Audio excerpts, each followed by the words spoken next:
ఉచిత IUI and IVF consultation కోసం సంప్రదించండి 29. నమస్తే రమగారు. నమస్తే జై. రమగారు, మనం నావెల్స్ తీసుకుంటున్నాము, అందులో నీతి వృత్తం మొత్తం చెప్పుకుంటున్నాం. మరి ఈ రోజు ఏం చెప్తున్నారు మాకు?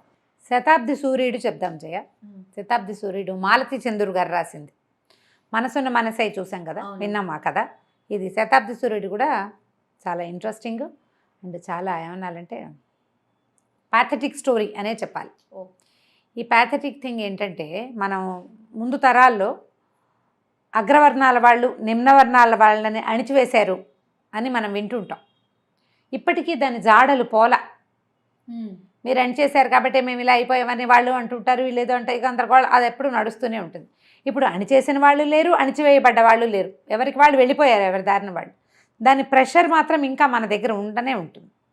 అయితే అగ్రవర్ణాల్లో వాళ్ళు ఇతర వర్ణాల వాళ్ళని అణిచివేసిన దానికంటే తమ ఇళ్లల్లో స్త్రీలని అణిచేసింది విపరీతమైన హింస.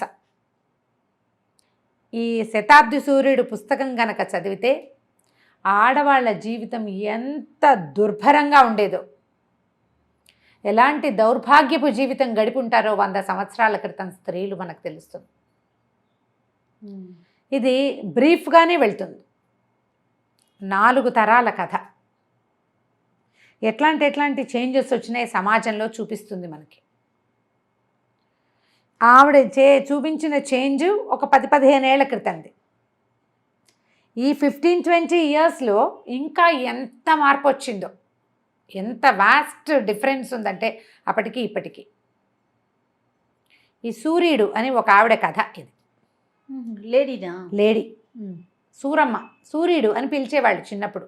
సూర్యం అయి ఉంటుంది. ఆదివారం నాడు పుట్టిందని సూర్యకుమారో ఏదో పెట్టుంటారు. ఆ పేర్లని పిల్లల ఊళ్ళలో అలాగే పెద్ద సూర్యుడు. చివరికి సూరమ్మగా మారింది ఆవిడ.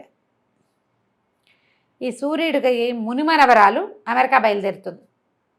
కథ ప్రారంభం ఏంటంటే, పిల్ల చక్కగా షోల్డర్ బ్యాగ్ తగిలించుకుని జీన్ ప్యాంట్ వేసుకుని బ్యాగ్ బరువుకి వంగి కాగితాలన్నీ సరి చేసుకుంటూ ఎయిర్పోర్ట్లోకి వెళ్తున్న సీన్తోని ఈ కథ మొదలవుతుంది. తల్లి తండ్రి బయట నుంచి ఉంటారు. పిల్ల లోపలికి వెళ్ళింది, మళ్ళీ బయటకు వస్తే ఇమిగ్రేషన్ అవి అయిపోయాక ఏవో వ్యవహారాలు ఉంటాయి కదా, లోపలికి వెళ్ళిపోవాలి 3 గంటల ముందు. ఓసారి వచ్చి మళ్ళీ బయట అమ్మ వాళ్ళ దగ్గర కాసేపు కొంతమంది కూర్చుంటారు, కొంతమందికి అవకాశం, సార్లు అవకాశం ఉండదు. ఆ పిల్ల కోసం వెయిట్ చేస్తూ తల్లి తండ్రి బయట ఉంటారు. ఇంకా అది బయటికి రాదు, మనం వెళ్ళిపోదాం పద్మ అంటాడు అతను. వద్దు, ఫ్లైట్ వెళ్ళేదాకా నేను ఇక్కడే కూర్చుంటా, అది రాపోయినా సరే ఫ్లైట్ వెళ్ళింది అనుకున్నాక వెళ్దామంటూ. ఆవిడ ఒక 100 ఏళ్ళు ముందుకెళ్తుందన్నమాట. కథని ఆలోచించుకుంటూ ఉంటుంది. ప్రపంచం ఎన్ని రంగులు మార్చుకుంటుంది ఎలా అని. ఈ కథ ప్రారంభం ఇది. ఇక్కడి నుంచి సూర్యుడు కథలోకి వెళ్తాం మనం. సూర్యం ఒక బ్రాహ్మణ కుటుంబంలో 8 మంది సంతానంలో కడసారపుది, ఆఖరి పిల్ల. చాలా బొద్దుగా ముద్దుగా గుమ్మడి పండల్లే ఉండేది చిన్నప్పుడు. 5-6 ఏళ్ళు వచ్చేదాకా అక్కలు అన్నయ్యలు మోస్తూ ఉండేవాళ్ళు పిల్లని. చాలా ముద్దుగా ఉండేది. అయితే 5 ఏళ్ళు పిల్లకి, 5-6 ఏళ్ళు వచ్చాక సడన్గా తండ్రి పాము కరిచి చనిపోయాడు. తండ్రిని తీసుకొచ్చారు, డెడ్ బాడీని.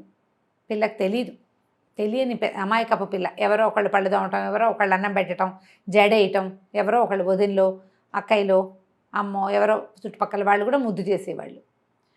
ఈ తండ్రి పోయిన తర్వాత ఇది ముట్టుకోకూడదు, అవి ముట్టుకోకూడదు, బ్రాహ్మణ ఇళ్లల్లో మళ్ళు ఆచారాలు కదా. ఇదేంటంటే, ఇప్పుడు ఈ కథ నేను చెప్తున్నాను, అది నేను ఓన్ చేసుకుంటున్నానని భావించద్దు. ఆ పుస్తకం చదివితే అందులోకి వెళ్తారు మీరు, ఎవరు చదివినా సరే. అక్కడ ఇలా ఉండేవి ఆ పద్ధతులు, అవే ఇంకా కొన్ని చోట్ల ఇప్పటికీ ఉన్నాయి. అవే పంథాలు ఇప్పటికీ ఉన్నాయి, అంత తీవ్రంగా లేవు. పాతకాలంలో కొంత అవేర్నెస్ లేకపోవటం, చదువు లేకపోవటం, ఆడవాళ్ళకి మాట్లాడే అవకాశాలు లేకపోవటం, వాటన్నిటి వల్ల ఎంత దుర్భరమైన జీవితాలు గడిపేవాళ్ళు కనపడుతుంది అందులో మనకి. మనం కూడా కొంతమంది రిలేట్ అవుతాం. మన అమ్మమ్మల నాటి జీవిత కథ ఇదే ఉండేది అని మనకు తెలుస్తుంది. లేటెస్ట్ పిల్లలకి తెలియదు. మనం ఏం పొందేమో ఇవాళ మనకు అర్థమవుతుంది. ఏవేవో కావాలనుకుంటున్నాం ఇప్పుడు. అసలు మనకు వెనక వాళ్ళకి ఇందులో ఏ ఒకటి లేదు. శ్వాస పీల్చుకునే అవకాశం కూడా లేనంత దౌర్భాగ్యపు జీవితాల్లో ఉండేవాళ్ళు ఆడవాళ్ళు. అది మనకు అర్థమవుతుంది అన్నమాట. మనం ఎంత ముందుకు వచ్చేసామా అనిపిస్తుంది. వంటిళ్లల్లో కాదు, పెరళ్లల్లో ఉండే జీవితాలు అది కనపడుతుంది అన్నమాట. అయితే ఈ తండ్రి చనిపోయింది. ఆ 10వ రోజున తల్లికి జుట్టు తీయించేస్తారు. ఆ తల్లిని చూసి పిల్ల ఏడుస్తుంది, ఆ తల్లి దగ్గరికి వెళ్ళదు. ఆవిడ చక్కగా పెద్ద ముడి, చుట్టూతా పువ్వులు, ముక్కుకి బేసరి, అడ్డబాస, మెళ్ళలో కంటే జిగిని నాను అన్నీ వేసుకుని, పట్టుగాజులు, చేతి నిండా గాజులు, మట్టెలు పాంజేబులతో ఉండే తల్లి, తెల్లటి గుండు లోపల ఉండాలి, వెనకాల ఎవరికీ కనపడకూడదు. పిల్ల తల్లి దగ్గరికి వెళ్ళటానికే బెదురుతుంది. 5-6 ఏళ్ల వయసు వచ్చేసరికల్లా అప్పటిదాకా అందరూ ఎత్తుకుని ముద్దు చేసి సౌభాగ్యంగా చూసిన పిల్లకి ఒక్కసారి జీవితంలో ఉండే దౌర్భాగ్యపు స్థితి ఏమిటో తెలిసిపోతుంది. మడి, సంటు, సొంటు, వదిన్లు, అన్నయ్య, అమ్మ తమంతా మైలవాళ్ళు, అక్కయ్యలు, మావయ్యలు, అత్తయ్యలు అంతా మడివాళ్ళు. వాళ్ళు వేరు, వీళ్ళు వేరు, విడిగా తినాలి, ఏమీ ముట్టుకోకూడదు, ఏమీ చేయకూడదు. అప్పటిదాకా అమ్మాయి జీవితంలో లేవు, అప్పుడే తెలుసుకుంది. తండ్రి పోయిన ఏడాది లోపలనే పెళ్లి చేద్దామంటాడు. చిన్నన్నయ్య చాలా కరుకైనవాడు, 3 అన్నయ్యలు, 4 అక్కయ్యలు. రెండో అన్నయ్య కొంచెం కరుకైనవాడు, పెద్దన్నయ్యకి పెళ్ళయింది, ఆయన వేరే ఉంటాడు. రెండో అన్నయ్య వీళ్ళతో పాటు. మూడో అన్నయ్యకి ముల్లన్నయ్య కూడా పెళ్ళవుతుంది, ఆయనకి పిల్లలు లేరు. రెండో అన్నయ్య ఏంటంటే కరణి వాళ్ళ నాన్నలాగానే బ్రాహ్మణ్య స్మార్థం ఇది చేసేవాడు, పౌరోహిత్యం చేసేవాడు. పిల్ల పెళ్లి చేసేద్దామంటారు. మేనమామలు వాళ్ళు అంత ఏమో ఇప్పుడు వద్దు, ఏడాది లోపల ఎందుకు, కన్యాదానానికి ముందు మీ నాన్న 3 కన్యాదానాలు చేశాడు కదా, వద్దంటారు. ఇంకో 2 ఏళ్ళు గడుస్తాయి ఇట్లాగే. తల్లికి ఏమీ మాటలేలేవు. అంతకుముందు ఆవిడ జుట్టున్న చంద్రవంకలు అవి అలంకరించుకున్న బుర్ర ఉంచుకుని భర్త ఏది చెప్తే అది వినేది. ఇప్పుడు కొడుకుల చేతిలోకి వచ్చేసింది ఆవిడ, వాళ్ళు ఏం చెప్తే అది వినాలి. 8వ ఏట సూర్యుడికి పెళ్లి చేశారు. చక్కగా నోవులు, వ్రతాలు అవి ఇవి చేయించారు. సరదాగా అత్తగారింటికి వెళ్ళి వచ్చేది. సన్నగా పొడుగ్గా ఉన్న పిల్లవాడు, 14-15 ఏళ్ల పిల్లాడు, చదువుకుంటున్న పిల్లాడు, ఒక్కడే కొడుకు. ఆ సంబంధం కుదిర్చారు. భర్త అబ్బాయితో ఫ్రెండ్షిప్ తెలిసింది పిల్లకి, కాస్త పెళ్ళి అవి. అప్పటిదాకా ఏదో ఆటంగా ఇలా ఆడుకుంటూ ఉండేది. మెల్లిగా కాస్త వ్రతాలని, పిల్లలతో పెళ్ళవగానే నోవులు పట్టించడాలు అవి ఉండేవి. కొన్నిసార్లు అత్తగారింటికి వెళ్ళటం, కొన్నిసార్లు వీళ్ళింటికి రావటం, అబ్బాయి పండక్కి రావటం అన్నీ ఉండేవి. సంవత్సరం తిరిగింది. 9 ఏళ్ళు నిండబోతుండగా ఒకరోజు కబురు వచ్చింది. అప్పుడు ఊరంతా మసూచిపోసింది. మసూచిపోసి ఈ సూర్యుడి మొగుడు చచ్చిపోయాడని కబురు వచ్చింది. 9 ఏళ్ల పిల్ల. ఇక ఏముంది, వైధవ్యం. తీసుకెళ్ళారు, కాలువకి తీసుకెళ్ళటం. 10వ రోజున తీసుకెళ్ళి సూత్రాలు గీత్రాలు అన్నీ తీసేస్తారు. తెల్లగుడ్డ, రంగుల పరికిణీళ్ళు కట్టుకోకూడదు, చీర కట్టడం నేర్చుకోవాలి, పరికిణీళ్ళు కట్టుకోకూడదు, లంగాలు వేసుకోకూడదు, తెల్ల చీరే కట్టుకోవాలి. సడన్గా తన జీవితం ఎందుకు మారిపోయిందో అమ్మాయికి అర్థం కాదు. అసలు అంత ఊహ కూడా లేదు. తల్లిలాగా తను కూడా ఉండాల్సి వస్తుంది. ఇక పొద్దున్నే ఎవరికి కనపడకూడదు, ముగ్గేయకూడదు, అవి చేయకూడదు, ఎవరికి కనిపించకూడదు, వంట చేయకూడదు, అన్ని పనులు చేయాలి, కానీ ఎవరికి కనపడకూడదు, దొడ్లోనే ఉండాలి, ఇంట్లోకి రాకూడదు. తెల్లవారు లేవగానే అన్నయ్యలకి వదినలకి కనపడకూడదు. ఇదివరకు అట్లాగా పెద్దవాళ్ళు 6 చదువుతా అవి చదువుతా అచ్చంగా ఇలా ఆడుకుంటా కుదరదు. పని చేసుకోవాలి అంతే. ఇక జీవితం లేదు. కొంచెం 4-2 ఏళ్ళు గడిచేసరికల్లా మెచ్యూర్ అవుతుంది. సహజంగా జరిగేది కదా. ఈ ఉన్నవాటికి తోడు ఇది కూడా వచ్చిందా అని ఏడుపు. పెద్ద జడ పిల్లకి. వాళ్ళ చిన్న ఇది పెద్దది కూడా అయింది, దీనికి ఇంత జడ ఉంటే ఏ విధవ పని చేస్తుంది, మనకి కుటుంబం పరుగు పోతుంది, జుట్టు తీసేద్దామంటారు. 13 ఏళ్ల చిన్న పిల్లకి వైధవ్యము, గుండు.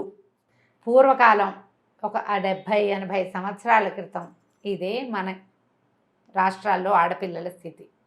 బ్రాహ్మణులు ముఖ్యంగా వాళ్ళు చాకిరికి తప్పిస్తే ఎందుకు పనికిరారు, కేవలం పనే చేయాలి.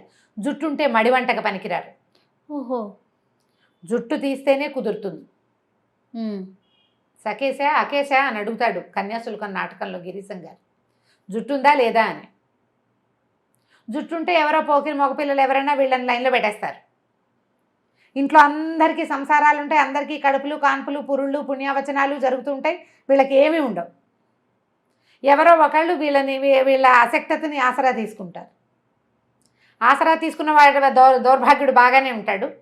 దొరికిపోయిన పిల్లకి ప్రెగ్నెన్సీ వస్తుంది. అది తప్పదుగా.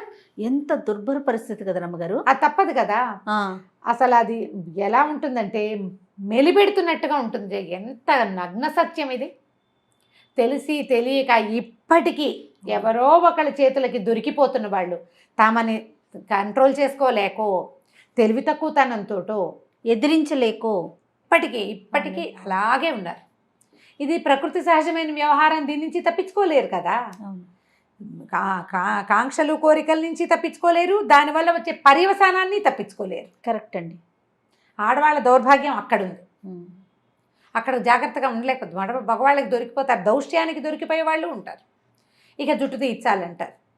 జుట్టు తీర్చరు, కొంతకాలం ఆగుతుంది. ఇంతలో వాళ్ళ మామగారు కబురు చేస్తారు, పిల్లని పంపించండి, మరి మా దగ్గరే ఉంచుకుంటా, ఓ పిల్లాడిని దత్తు చేసుకుంటా. వాళ్ళకి ఒక్కడే పిల్లాడు కదా, చచ్చిపోయాడు. మరి రేపొద్దున కర్మాంతరాలు తమకి కర్మలు చేయాలంటే తమకు కుమారుడు వద్దు. అందుకని కోడల్ని మా దగ్గరే ఉంచుకుంటాము, కోడలే దత్తత చేసుకుంటుంది.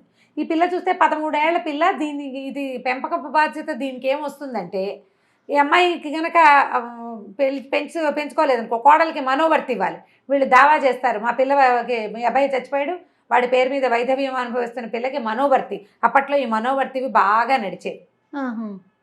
కుమారులు చచ్చిపోతే ఇక వీళ్ళు మనోవర్తి వాళ్ళ అత్తమామ ఆస్తి ఈ అమ్మాయికి వచ్చేస్తుంది కొంత భాగం.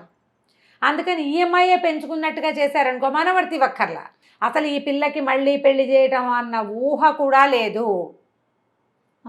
ఇక వాళ్ళు ఎందుకు పనికిరారు, పని చేయడానికే పనికొస్తారు. పెళ్లిలో అన్ని పనులు చేస్తారు, పందిట్లోకి రాకూడదు.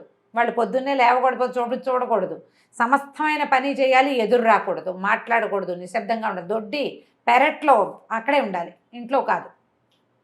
ఈ పిల్లే పెంచుకోవాలి ఇంకో పిల్లాన్ని. వాళ్ళ చుట్టాల పిల్లాడు ఒక 6-7 ఏళ్ళ పడినాడు, అంత 6-7 ఏళ్ల పిల్లాన్ని పెంపకం అంటే ఇదేం పెంచుతుంది అనుకుంటారు. కానీ సరే ఏమనుకుంటారు, వాళ్ళు రమ్మన్నారుగా, వాళ్ళ అత్తవారితే పెత్తనం, తీసుకెళ్ళి దింపుతారు. ఈ అమ్మాయి ఏమనుకుంటుంది, ఇక్కడ చీత్కారాలు, విసుక్కోవటము, చిన్నోదని విసుకోవటం, పెద్దోదని విసుకోవటం, జడేసుకుంటుంటే ఎప్పుడైనా పాపం తలకాయ దూకునేది. ఇంత పెద్ద జుట్టు కదా, ఈ చిన్నదని చూసి ఇది నూనె ఖర్చు, దీనికి షోకులు అనేది తిట్టిపోసేది ఆవిడ. నానా రకాలుగానే ఉండేది. తల్లి అశక్తురాలు, ఏమనేది కాదు. అమ్మ బంగారం అంతా సూర్యుడికి పెట్టి పెళ్లి చేద్దామంటారు, కానీ తర్వాత మానేస్తారు.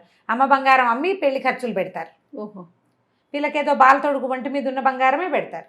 సరే మళ్ళీ అత్తారింటికి వెళ్తే సరే అక్కడ ప్రశాంతంగా ఉంటుంది. అత్తగారు ఏమందు, తను చిన్నప్పుడు అమ్మ ఎట్లా కళగా అలంకరించుకుని ఉండేదో ఈవిడ అట్లాగే ఉంటుంది. మామగారు ఆయన పనిలో ఆయన ఉంటాడు. కాకపోతే ఆయన దృష్టిలో ఏదో తేడా ఉందని ఈ 13 ఏళ్ల పిల్లకి తెలుస్తుంది.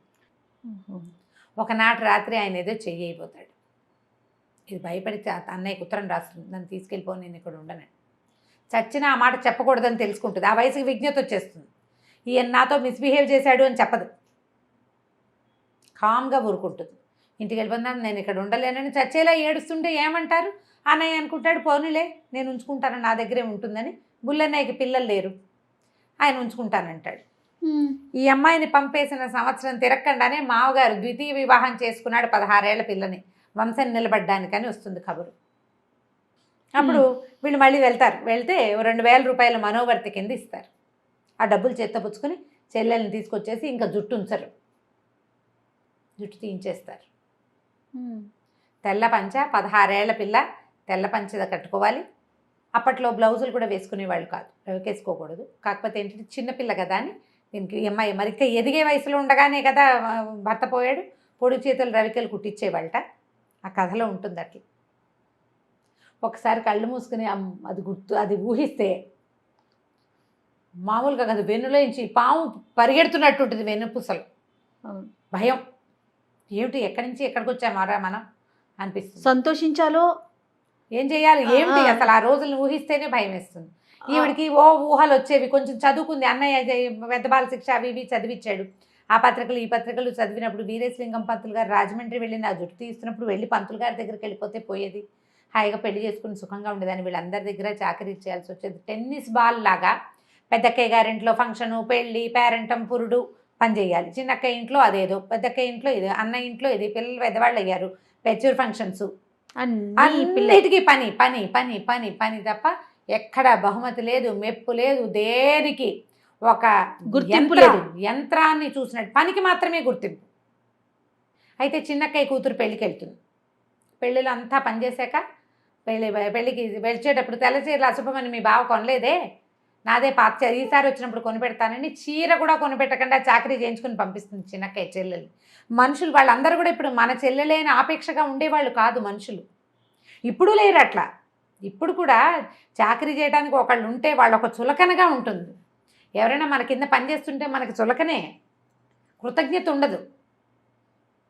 కృతజ్ఞతలు బయట వాళ్ళ మీద ప్రదర్శిస్తారు, ఇంట్లో వాళ్ళ మీద ఏం ప్రదర్శించరు. నువ్వు ఉన్నావు కాబట్టి నా పని గడిచింది అనరు.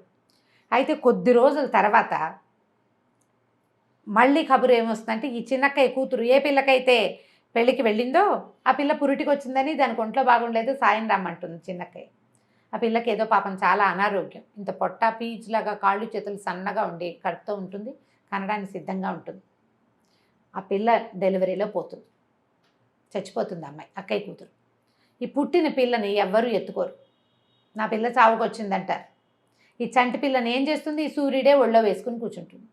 పంచదార నీళ్లు పట్టమని చెప్తుంది మంత్రసాన్ని. 2-3 రోజులు నీళ్లు పోసి ఆ పిల్లని ఉంచుకుంటుంది ఒంట్లో. ఎవరైనా ఎత్తుకున్నా ఏడుస్తుంది ఆ పిల్ల, ఇది ఈవిడ ఎత్తుకుంటే ఊరుకుంటుంది. ఎక్కడైనా వాళ్ళ అమ్మ వాళ్ళు తీసుకెళ్ళమంటారు. పిల్ల అత్తవారు ఈ చంటి పిల్ల నాయనమ్మ వాళ్ళు, మేము మగ పిల్లాడైతే తీసుకునే వాళ్ళం, ఆడపిల్లని మేమేం చేసుకుంటామంటారు. వాడు ఇంకో పెళ్లి చేసుకోవాలి మా వాడంటే వీడి అడ్డం అంటారు. బయట పారేయమంటాడు బావ, ఈ సూర్యుడు వాళ్ళ బావ. ఈవిడ మెల్లిగా ఆ పిల్లకి పోత పాలు పోసి 10 రోజుల తర్వాత 10 రోజులు కనిపిస్తుంది. ఆ పిల్లని వదలబుద్ధి కాదు ఈవిడికి. అంతకుముందు ఎవరు పిలిచినా తిరిగేది. ఈ పిల్లని నేను పెంచుకుంటాను అన్నయ్య అని ఆ బుల్లన్నయ్యని అడుగుతుంది. అతను ఏం చేస్తాడంటే, ఈవిడ దగ్గర డబ్బు ఇచ్చారు కదా మామగారు, ఎవ్వరికి ఇవ్వనివ్వడు, జాగ్రత్తగా దాచిపెట్టి తిప్పి మంచివాడు. ఎందుకంటే పిల్లలు లేరు, సహజంగా మంచివాడు. ఈ పిల్లతో స్నేహం చెల్లెలతోటి. ఆయన ఏం చేస్తాడంటే, సరే పెంచుకోమని చెప్పి వాళ్ళు ఈ పిల్లని క్లెయిమ్ చేయకుండా కాగితం రాయించుకుంటారు. ఇంత పెంచాక మా పిల్లని మాకు ఇచ్చేయమని వాళ్ళు అడిగితే అదేలే కాగితం రాయించుకుంటారు. కాగితంతో సరే ఆ పిల్లని తెచ్చుకొని దత్తు చేసుకుంటుంది, తనే పెంచుకుంటుంది. ఇక పిల్లని పెంచేసరికల్లా ఈ బుల్లన్నయ్య గారింటికి పిల్లని, అంతకుముందు బుల్లన్నయ్య ఇంట్లో ఉండేది కదా, ఎంతసేపు ఏడ్చేది. చంటి పిల్ల, తల్లిపాలు లేవు, ఈ పోతపాలకే దానికి ఏ కడుపులో మంట వస్తుందో పసిబిడ్డకి, తెగ ఏడ్చేది, ఏడుపు కొట్టు పిల్ల. దాంతో ఆవిడ ఈ పిల్లని పెట్టుకోవడానికి మా ఇంట్లో వీలు లేదని ఆవిడ వీలు లేదని పోట్లాడుతుంది.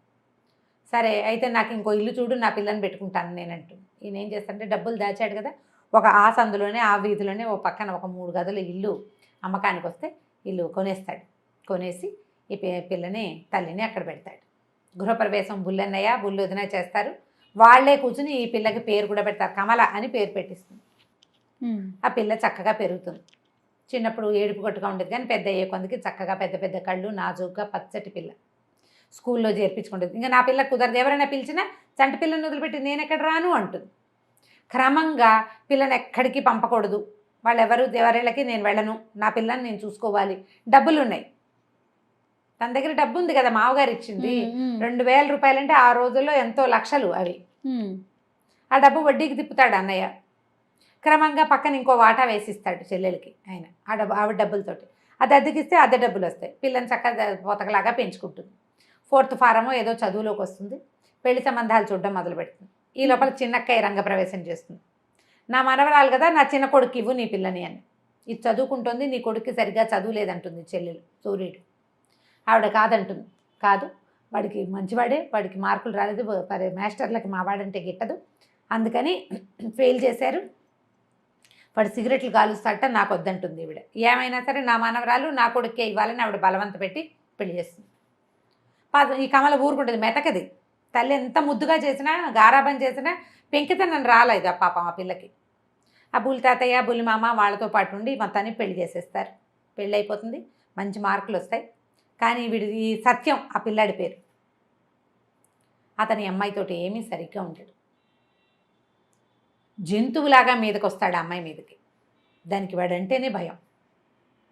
సరే కొద్ది రోజులు గడిచేసరికి పిల్ల కడుపుతో ఉంటుంది. ఇది సహజం కదా. ఆ కడుపుతో ఉండి కన్నాక దానికి తెలుస్తుంది, వీడికి ఆల్రెడీ ముందే పెళ్ళయింది, వాడికి చదువు లేదు, తల్లికి అమిత ప్రీతి అమ్మమ్మకి వాడంటే. ఆవిడ ఆస్తి కూడా ఎక్కువ ఇప్పించింది చిన్న కొడుక్కి. ఆఖరికి ఆవిడ పెళ్ళికి నా బంగారం అంతా కమలకే పెడతానని చెప్తుంది పెళ్ళప్పుడు. అదంతా నాకు కావాలంటాడు అతను. ఈ కూతురు పుడుతుంది ఈ కమలకి. మగపిల్లాడైతే వంశాంకురమని ఆశపడి వచ్చేవాడేమో అతను, రాడు ఇంకా. దాంతో ఈ అమ్మాయి తిరగబడి అమ్మమ్మ మీద పోట్లాడుతుంది. నీ కొడుక్కి ముందే పెళ్ళయిందని, ముందో కూతురు ఉందని, మళ్ళీ అమ్మాయి కడుపుతో ఉందని తెలిసి కూడా నువ్వు నన్ను కట్టేవు. నాకు చచ్చిన వాడొద్దు, నేను వాడితో ఉండను, నేను చదువుకుంటాను, నా బతుకు నేను బతుకుతాను, నా పిల్లకి నా బంగారం అంతా నీకు పెట్టాను కదా, ఇచ్చి పారేస్తాను, నాకు అక్కర్లేదు నీ బోడి బంగారం, నా పిల్ల ఉంది నాకు చాలు, నేను మా అమ్మ నా పిల్లని మేము బతుకుతాం, ససేమిరా అంటుంది. మళ్ళీ ఆ పిల్లకి బారసాలు చేసే టైంకి సత్యాన్ని అని పిలుస్తామని వాళ్ళన్నా ఈవిడ ఒప్పుకోదు కమల. బుల్లి తాతయ్య బుల్లి మామ పెడతారు నా పిల్లకి పేరు, నాకు వాళ్ళే పెట్టారు, నా పిల్లకి వాళ్ళే పెడతారని ఆ బుల్లి మామ పేరే పద్మావతి అని పెట్టిస్తుంది. ఆవిడకి పిచ్చి ముద్దొస్తుంది, ఆవిడ పిల్లలు లేరు, ఈ పిల్ల పేరు పెట్టారు కదా. రోజులు గడుస్తాయి. సూరమ్మ గారికి చదువు లేదు, పెద్ద బాల శిక్ష తప్ప. కమల 5th ఫారం ఫినిష్ చేసి పిల్లని చంటి పిల్ల తల్లి అయినా స్కూల్కి వెళ్ళి చదువుకుని స్కూల్ టీచర్ ఉద్యోగం చేసుకుంటుంది. టీచర్గా ముందుకెళ్తుంది. ఇక రకరకాల మార్పులు వస్తాయి. సత్యం రాడు చాలా కాలం పాటు, కానీ సత్యం తల్లి వీళ్ళ అమ్మమ్మ మాత్రం వీళ్ళ దగ్గరికి చేరుతుంది. ఎట్లా రోజులు మారుతూ ఉంటే ప్రపంచం ఎలాంటి టర్న్స్ తీసుకుంటుందో కనపడుతుంది మనకి కథలో. అక్కడి నుంచి ఈ బుల్లిమామ గారు పోతుంది. బుల్లి తాతయ్యని చూసుకుంటూ ఉంటారు వీళ్ళు. ఆయన ఏదో ఒకరోజు ఊరెళ్ళి తిరిగి వచ్చేటప్పుడు ఓ పిల్లని వెంట పెట్టుకొస్తాడు, పెళ్లి చేసుకొస్తాడు. అంటే ఇప్పుడు మగవాళ్ళలో చాపల్యం పోదు. పెళ్ళాన్ని చచ్చిపోతే 70 ఏళ్ల వయసులో ఆయన 15-16 సంవత్సరాల పిల్లని పెళ్లి చేసుకుంటాడు. 9 ఏళ్ల వయసులో మొగుడు చచ్చిపోయిన సూరమ్మకి పెళ్లి చేద్దామని ఎవరు అనుకోలే. మూలను కూర్చోబెట్టారు. మగవాళ్ళు ఇలా చెయ్యొచ్చు. కానీ ఇప్పటికీ ఉంది తెలుసా రమ్మగారు? ఇప్పటికీ ఉంది. పెళ్ళైన సంవత్సరంలోపు 60 ఏళ్ళు రానివ్వండి, 70 ఏళ్ళు రానివ్వండి, సమర్థించే సమాజాన్ని కూడా చూస్తున్నాం రమ్మగారు. పిల్లలు వెళ్ళిపోతారు, రేపొద్దున ఆయనకి ఎవరు దిక్కు అనే సమాజాన్ని చూస్తున్నాం. అదే తల్లి ఓ 50 ఏళ్ళ ఆవిడ పెళ్లి చేసుకుంటే సమాజం సమర్థిస్తుందా? సమర్థించలేదు. ఎంతమంది పిచ్చివాగుళ్ళు వాగుతారో ఇప్పుడు మనం చూస్తున్నాం కదా. అవును. ఆవిడ సంతోషంగా హాయిగా కళకళ్ళాడుతూ లక్ష్మీదేవి లాగా కనపడుతుంటే ఏంటో ఓర్చుకోలేరు. నీకు అవసరమానికి వీళ్ళకి అవసరమా? ఎవడికి అవసరం? అసలు సమాజానికి ఏం అవసరం? ఆమె కష్టం ఆమె పడింది, ఆమె నిష్ఠూరాలు ఆమె పడి ఉంటుంది. ఆమె ఎంత హింసపడి ఉంటుందో ఈ చుట్టుపక్కల ఉన్న సమాజంతో. తనకు ఒక రక్షణ కావాలి, తన పిల్లలకు భవిష్యత్తు కావాలని ఒక ఆడది కోరుకోకూడదు.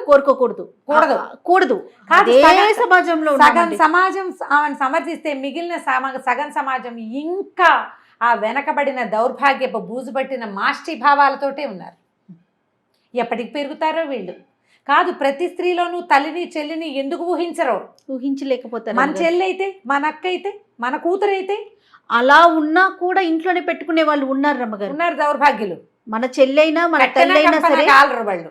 కట్టెలోనూ కాలరు, కంపలోనూ కాలరు. అంతే. ఇక వాళ్ళని ఆ భాష ఒకటి ఉంది, కింద పెడితే పంటలుండవు, పైన పెడితే వానలుండవు. ఎందుకు జీవితాలు మనుషులుగా ఎందుకు పుట్టిస్తాడో వాళ్ళని దేవుడు. ఒక మగ మనిషిని సమర్థించినట్లుగా ఒక ఆడ మనిషిని ఎందుకు సమర్థించారో అర్థం కాదండి. కొన్ని పెళ్ళిళ్ళు మనం యూట్యూబ్లో మంచి ఖబర్లు వింటుంటాం. ఎంత సంతోషంగా అనిపించిందో జయానా. నాకు కూడా రమ్మగారు చాలా ఆనందం అనిపించింది. బాబా ఎంత అద్భుతమైన విషయం, ఇంకొంచెం ముందు కూడా చేసి ఉండొచ్చు అనిపించింది. ఏమిటో అసలు ఎవడిష్టం వాడిది, వీళ్ళ అభిప్రాయం ఎవడడిగాడు తొంగి చూసేస్తారు. వీళ్ళకే జవాబుదారితనం ఉన్నట్లుగా వీళ్ళే రాసేస్తారు, వీళ్ళే మాట్లాడేస్తారు. వీడేమైనా ఉద్ధరిస్తాడా? ఆర్చేవాడు కాదు, తీర్చేవాడు కాదు. సరే, ఈయన పెళ్లి చేసుకొచ్చేసరికి ఆశ్చర్యపోతుంది కమల. ఏమిటి తాతయ్య ఇట్లాంటి తాతయ్య మరి దాని తాతయ్యగా బుల్లిమామ, ఆ తాతయ్య. ఈ పిల్ల కూడా ఇంత 9 ఏళ్ల పిల్ల కూతురు. కమల కూతురు 9 ఏళ్ల పిల్ల, మనవరాలి కూతురు ఓ 15-16 ఏళ్ల పిల్లని తెస్తాడు. ఆ మొత్తం భార్య ఆ పిల్లని చూసేసరికి అదేం మామూలుగానే ఉంటుంది, కానీ చాలా సంవత్సరాలు భార్య అనారోగ్యంతో ఉండి ఉండి ఉండి ఉండి ఈ కొత్తగా వచ్చిన పిల్ల వల్ల ఆయనలో యవనం ఉద్రేకంగా ఉంటుంది. ఏం చేస్తాడు? అంత బంగారం అంతా దానికి పెడతాడు. కొద్ది రోజులు సినిమా అంటుంది, షికార్ అంటుంది, ఏదో కమలే తీసుకెళ్తుంటుంది. సడన్గా ఒకరోజు జంప్, మొత్తం బంగారంతో ట్రంక్ పెట్టతోటి ఎవరితోటో వెళ్ళిపోతుంది. ఆ పిల్ల మొత్తం బంగారం అంతా పోయింది. ఒంటెడి బంగారం పెట్టు తిరిగేది రోజు, మొత్తం బంగారం అంతా తీసుకుపోయింది. ఈ అక్కయ్య చెల్లి ఇద్దరు తిట్టుకుంటూ ఉండేవాళ్ళు. ముసలమ్మలు ఇద్దరు ఉన్నారు కదా, అన్న ఇట్లా చేశాడని అమ్మాయిని ఏదో ఒకటి అనేవాళ్ళు. కమలని నీకెందుకు అంత బాధ, పోనీ ఏదో చేసుకున్నాడు, ఆయన పెళ్ళాము, ఆయన ఇష్టము, మనకెందుకు అంటే వీళ్ళకి నచ్చేది కాదు. మా వదిన ఎంత మంచిదో, ఇలా పాపిష్టి పెదవా, ఇన్నేళ్ళు కాపురం చేసి 50 ఏళ్ళు ఇప్పుడు దీన్ని తెచ్చాడని తిట్టుకుంటారు. ఒళ్ళు మంటగా ఉంటుంది. అవును. పోనీ ఈవిడ తనకు పెళ్లి చేసుకుందామన్న ఊహ కానీ ఏమైనా వచ్చిందంటే అప్పుడు రాలేదు. సరే, ఇలా గడిచి క్రమంగా ఏమవుతుందంటే సత్యం మళ్ళీ వెనక్కి వస్తాడు. అక్కడ తను ఇంకో భార్య పెళ్లి చేసుకున్నాడు, పిల్లలు పుట్టారు. తర్వాత మొత్తం ఆస్తి అంతా అయిపోయింది. పని పాట లేని చదువు లేని వాడికి ఏముంటుంది, బంగారం అంతా అయిపోయింది. మా అమ్మ ఇచ్చిన బంగారాన్ని నాకే చెందాలని బలవంత పెట్టి రాయించుకు తీసుకెళ్తాడు. సత్యాగ్రహం చేస్తానని చెప్పి తీసుకుపోతాడు మొత్తం. అది కూడా అయిపోతుంది. పెళ్ళాము పిల్లలు ఏమో మతంలో కలిసిపోతారు. వాళ్ళు భోజనం పెడతాం, పిల్లలకి నీకు మతం ఇస్తే నీవు ఇక్కడ పని చేసుకోవచ్చు చర్చిలో అని ఎవరో చెప్తే అమ్మాయి పిల్లలతో సహా వెళ్ళిపోయింది. ఇదంతా వాక్యాల్లో తెలుస్తుంది మనకి. తల్లే ముసలావిడే చెప్తుంది, సత్యం తిండి లేదు, 3 రోజులైంది అన్నం తిని, వాడి మీద నా ప్రాణం కొట్టుకుంటుంది. నువ్వు అబద్ధాలు చెప్పి పెళ్ళిళ్ళు చేసావమ్మా, నువ్వు ధృతరాష్ట్ర ప్రేమ అనేది నీ కొడుకు సరిగ్గా చదవక మార్కులు రాకుండా ఉంటే నువ్వు వాడిని వెనకేసుకొచ్చావు. ఆల్రెడీ పెళ్ళై పిల్లలున్న వాడికేమో నన్నేసి కట్టావు, నా జీవితాన్ని పాడు చేసేసావు. నువ్వు వాడిని ఉద్ధరించావా? ఉద్ధరించిద్దేం లేదు. కొడుకు పుడితే దారిలో పడతాడు అనుకుంది, కొడుకు పుడితే దారిలో పడ్డాడు. అసలు ఆ పుట్టిన పిల్లని చూడ్డానికి కూడా రాలేదు అతను. అనేసరికల్లా సరే ఇంట్లో వండిస్తాను ఇక్కడ ఉండమనంటు మళ్ళీ కొడుకుని ఇంట్లో చేరుస్తుంది. కానీ ఈ అమ్మాయి అతని దగ్గరికి రానివ్వదు ఆ కమల. కొంతకాలం తర్వాత ఈ ముసలావిడికి బాగా అనారోగ్యం ముదిరేసరికల్లా ఈ పిల్ల పద్మ బీఎస్సీలోకి చేరుతుంది. అంత పెద్దదైపోతుంది. మొదట కమల వాళ్ళ అమ్మ ఖద్దరు కట్టుకునేది, కమల కాటన్ చీరలు కట్టుకునేది, సిల్క్ చీరలు కట్టుకునేది. పద్మ దగ్గరికి వచ్చేసరికల్లా చక్కగా స్కర్టు, పోనీటైలు, కమలది కూడా ఇంత పెద్ద జడ. కానీ పద్మకి పల్చటి జుట్టు, పుట్టడమే గుండుతోటి పుట్టిందని రాస్తారు కథలో. బాబు హెయిర్ చేయించుకుంటుంది, హాయిగా ఉంటుంది. వీళ్ళకేమో వద్దంటారు ముసలివాళ్ళు, కానీ ఆవిడకి పెద్ద ఆవిడకి బాగా ఇష్టంగా ఉంటుంది మనవరాలు అట్లా ఉండటం. ఏం చేస్తుందంటే దీనికి డబ్బులు ఉన్నాయి, నువ్వు యూనివర్సిటీకి పంపించు, దాన్ని చదివించమని చెప్తుంది. ఎవ్వరూ లేకుండా చూసి దీన్ని చెప్తుంది అనమాట కమలకి. 25,000 వస్తాయి, నేను దీన్ని చిన్నప్పుడే ఇట్లా నేను అన్యాయం చేశానని అనిపించింది నాకు, అందుకని నేను ఎల్ఐసి లాంటిది ఇన్సూరెన్స్ చేశాను. పిల్లకి 18 ఏళ్ళు 20 ఏళ్ళు నిండేసరికల్లా డబ్బులు వచ్చే ఇది ఉంది, మెచ్యూర్ అయిపోయింది, ఈ సంవత్సరం డబ్బులు వస్తాయి, 25,000 వస్తాయి, యూనివర్సిటీకి పంపించు, అది ఎంఎస్సీ చదవాలి, కాలేజ్ ప్రిన్సిపల్గా ఉద్యోగం చేసుకోవాలి నా మనవరాలు. ఇవాళ రేపు అలాగే ఉన్నారు ఆడపిల్లలు. ఆవిడలో ఎంత మార్పు వచ్చిందో చూడు. అక్కడి నుంచి ఏం చేస్తుంటే ఆ కాగితాలు ఎవరికి కనపడకుండా వీడికి దొరికితే లాగేసుకుంటాడు, ఆ డబ్బు కొట్టేస్తాడని దిండులో వేసి కుట్టేస్తుంది అనమాట. దిండు ఓపెన్ చేసి చేతిలో పెడుతుంది. చూస్తే 25,000 వస్తాయి. ఈ పిల్ల ఫస్ట్ ఇయర్ ఎంఎస్సీ అయ్యేసరికాలనే ఆవిడ చనిపోతుంది. సత్యం వీళ్ళతోటే ఉంటాడు. ఒకరోజు భార్య దగ్గరికి రాబోతాడు, ఆవిడ ఒప్పుకోదు. ఆ చిన్నప్పుడు చేసిన 14-15 ఏళ్ల నాటి కాపురమే మళ్ళీ ఆ భర్తను దగ్గరికి రానివ్వదు. నేను మీ అమ్మ అడిగిందని రానిచ్చాను, నాకు ఏ ఆసక్తి లేదు, నువ్వంటే ఆసక్తి లేదు, జీవితం అంటే ఆసక్తి లేదంట. సరే కొంతకాలానికి ఈ అమ్మాయి ఎంఎస్సీ పూర్తయి ఉద్యోగంలో చేరాక తల్లి టీచరు, కూతురు లెక్చరరు అవుతారు. రామశేషన్ ఒక కుర్రాడితోటి పెళ్లి సంబంధం కుదుర్చుకుంటారు. అతను చాలా మంచి పిల్లవాడు. కట్నం తీసుకోవడం ఇష్టం లేదు, ఇవ్వడం ఇష్టం ఉండదు పద్మకి. మా చెల్లెల పెళ్ళికి మాకు డబ్బులు అవసరం, నేను ఈ డబ్బు ఇచ్చేస్తాను వెనక్కి తిరిగి, అప్పుగానే ఇది అనుకోండి అంటాడు. పెళ్ళైన 2-3 ఏళ్ళకి డబ్బు ఇచ్చేస్తాడు. 20,000 కట్నం తీసుకుని 20,000 ఇస్తాడు. అంటే మగవాళ్ళలో ఎలాంటి మార్పు వచ్చిందో చూపిస్తున్నారు. జనరేషన్ మారే కొద్దీ ఇప్పుడు అలాంటి వాళ్ళు ఉన్నారు కొంతమంది, పాత లాంటి మా తాతయ్య లాంటి వాళ్ళు ఉన్నారు. వీళ్ళు కదా మారాలి. అక్కడి నుంచి పెళ్ళవుతుంది పద్మకి. మెల్లిగా ఈ పద్మ అవసరాలని తండ్రి దగ్గరుండి చూడడం అది. సత్యం ఇంట్లోనే ఉంటున్నాడు కదా, పిల్ల యూనివర్సిటీ కాగితాలన్నీ అతనే చేస్తాడు. బట్టలు కత్తిరించి కుట్టడం అవన్నీ కొన్ని రోజులు ఇంట్లో నుంచి వెళ్ళిపోతూ ఉండేవాడు, మధ్య మధ్యలో వస్తూ ఉండేవాడు. అతనిలో కూడా ఎలాంటి చేంజ్ వచ్చిందో, ఈ చూసుకోవటం, ఈ దగ్గర ఉండటం, ఈ కనిపెట్టి ఉండటం. మొదట్లో ఉండుంటే అమ్మాయి జీవితం బాగుండేది కదా, ఇంకా 4-5 పిల్లలు పుట్టేవాళ్ళు, హాయిగా జీవితం సుఖంగా ఉండేది. అతను మొదట్లో లేడు, మొదట్లో క్రూరంగా ఉన్నాడు. అతను క్రమంగా జీవితంలో వచ్చిన ఆటుపోట్లతోటి అతని ధోరణి మారింది. ఆటుపోట్లతోటి కూడా ధోరణి మార్చుకొని మగవాళ్ళు ఉన్నారు. అవునవును, మారిన మగవాడిని చూపిస్తారు మాలతి చంద్రుడు. అతను మారిపోతాడు, కూతురు దగ్గర ఉంటాడు, పిల్లల్ని చూసుకోవడానికి కూడా తను దగ్గర ఉంటాడు, వెళ్తాడు కూతురుతోటి, డైపర్లు మార్చడం దగ్గర నుంచి చేస్తాడు ఆయనే. కొంతకాలానికి ఆయన మరణిస్తాడు. కానీ ఈ సూర్యుడు మాత్రం అలాగే ఉంటుంది. ముసలావిడ అక్కయ్య చచ్చిపోయినప్పుడు తెగ ఏడుస్తుంది, నాకు ఎవరున్నారు, అమ్మగారి సంతానం అందరూ పోయారు, వాళ్ళు పోతారు. మధ్యలో అన్ని మరణాలు వరుసగా చూపిస్తారు. ఆ అన్నయ్య పోయాడు, ఈ అన్నయ్య పోయాడు, ఆ వదిన పోయింది, అవి చూపిస్తూనే ఉంటారు కథ అంతా. నేనంతా చెప్పట్లా, బ్రీఫ్గా వెళ్ళినా ఎక్కువే వెళ్తుంది కథ. అక్కడి నుంచి ఏమవుతుంది, కమల కూడా క్రమంగా కొంతకాలం ఉండి ఉండి ఉండి ఆవిడ మరణిస్తుంది. ఆ సూర్యుడు ముసలావిడ మాత్రం ఉండిపోతుంది, 100 ఏళ్ళ వయసు. అబ్బా. ఈ పద్మ ఏం చేయాలో తెలియక ఆవిడని తనతో పాటు వైజాగ్ తీసుకొచ్చి తన ఇంట్లో అట్టు పెట్టుకుంటుంది. పిల్లలిద్దరు, ఒక ఆడపిల్ల ఒక మగ పిల్లాడు పుడతారు పద్మకి. తల్లి తండ్రి వెళ్ళిపోయారు. అమ్మమ్మకి పిన్ని ఈవిడే తన తల్లిని పెంచుకుంది. ఇక ఇంట్లో అట్టు పెట్టుకుంటే ఈ ఇల్లు అద్దెకి ఇచ్చేస్తారు వాళ్ళు. ఒకనాడు ఇంట్లో నుంచి వెళ్ళిపోతుంది ముసలావిడ. వీళ్ళకి పిచ్చి టెన్షన్ పుట్టేస్తుంది, ఏం చేయాలో తెలియక. ఆవిడ ఆ ఇంటికి వెళ్ళిపోయి ఆ ఇంట్లో బయట కూర్చుని ఉంటుందన్నమాట. వాళ్ళు చుట్టుపక్కల వాళ్ళు కనుక్కొని ఇంత ముసలావిడ అంత అక్కడ దాకా వచ్చి వెళ్ళిపోయింది, ఆ ఇంటి మీద ఉంది భ్రమ ఆవిడకి. అప్పుడు మరణిస్తుంది ఆవిడ. ఈవిడ మరణించిన తర్వాత అప్పుడు ఈ సౌజన్య ఈవిడ పద్మ కూతురు అమెరికా వెళ్తుంది. ఎక్కడ జీవితం అదే ఇంట్లో ఒక ఆవిడేమో ఇలాగా 9వ ఏటే వైధవ్యము, దుర్భరమైన జీవితము, తన డబ్బును కూడా తను స్వతంత్రంగా ఖర్చు పెట్టుకోలేని, తన పిల్లకి తనకి ఇష్టమైన చోట పెళ్లి చేయలేని, ఇలాంటి వాడికి నేను పిల్లని ఇవ్వను, నా పిల్ల నా ఇష్టం అని అనలేని దుస్థితి నుంచి అమెరికా వెళ్ళే ఆడపిల్ల వరకు జరిగిన ఈ ప్రయాణం మొత్తం ఎంత హృదయ విదారకంగా ఉంటుందో, ఎంత హృదయంగా ఉంటుందో. ఒకప్పుడు ఇలాంటి జీవితాలు ఉండేవి అని ఇప్పుడు సమాజంలో చాలామందికి తెలీదండి. మనకి ఇవాళ లభించిన స్వేచ్ఛ, స్వతంత్రము, ఈ రోజున మనం చూస్తున్నటువంటి సమాజము ఒకప్పుడు లేదు. ఈ దొరికిన దాంతో దుర్వినియోగం చేసుకోకుండా, జీవితాన్ని అంతే ముక్కలు చెక్కలు చేసేసేయకుండా జాగ్రత్తగా తీసుకెళ్ళాలంటే మనం ఇలాంటి విషయాలు కొన్ని వినాలి, తెలుసుకోవాలి. తప్పకుండా రమ్మగారు. ఈ కథలు ఒట్టి మామ్స్ కాదు, యంగ్స్టర్స్ కూడా వినాలి. 50-40 అవసరం యువతకి చాలా అవసరం. 50-40లో ఉండే తల్లులు తమ యంగ్ పిల్లలకి, టీనేజ్ పిల్లలకి, కొంచెం వయసు వచ్చిన ఆడపిల్లలకి, కొత్తగా పెళ్లి చేసుకోవాలి మగపిల్లలకి తెలియజేయాలి. ఇలాంటి సమాజం ఉంది. మీరు ఈ పుస్తకం కొని చదవాలి. తప్పకుండా అండి. శతాబ్ది సూర్యుడు మాలతీ చందూర్ గారి అత్యద్భుతమైన రచనలో ఒక అత్యద్భుతమైన రచన. అద్భుతం. చాలా బాగుంది రమ్మగారు. సూపర్. నమస్తే.